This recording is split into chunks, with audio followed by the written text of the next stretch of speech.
Okay, family. This morning we're going to talk about the second seal, what it is, and what we can do. So, good morning. This is Aunt Beth. Welcome to my lamppost. Last week, Thursday, we talked about the first seal, which I believe is deception, deep fakes.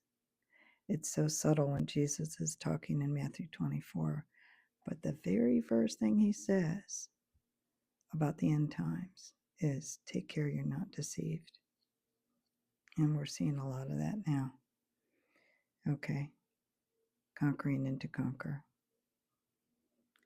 So there are a lot of people who are believing and following after a lie. And their behavior and their convictions are in line with their beliefs. The second seal, and what we can do about it, is basically conflict on earth. And when I was praying over this, something caught my eye. It said, and it was granted to the one who sat on the horse to take peace from the earth. I thought, I've never really seen that before. And he had a great sword. So I started looking this up.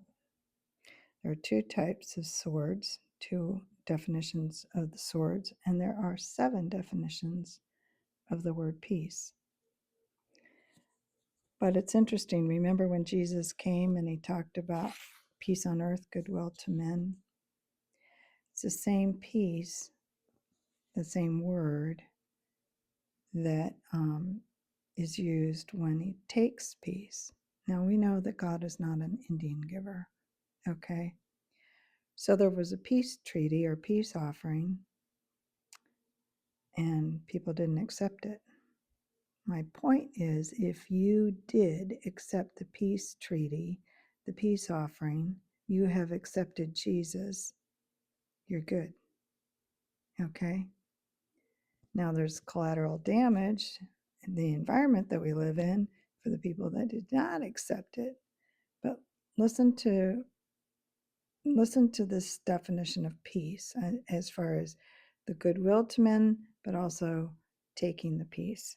Okay, remember there's 7 definitions.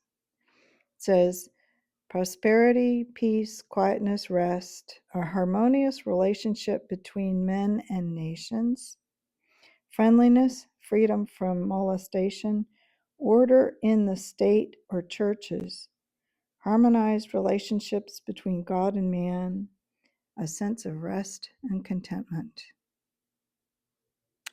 So, that for those who did not accept the peace offer, the general halo effect of peace, that order is being rescinded, and people are responding accordingly. But God is not an Indian giver, and if you are his child and Jesus Christ lives within you, you have that peace. Okay? Ever notice how when you're crazy and really upset, you can't figure out what to do? You have no peace, your brain can't settle. Sometimes you can't even sleep because your brain can't settle. That's not to be our place. Okay? So the Bible also talks about people holding their peace. Okay, it's possible to hold on to your peace so that you aren't whiplashed by a crazy storm. And thinking of storm, the reason I called this hold on and lock in is because Peter got out of the boat in the middle of a storm and walked to Jesus.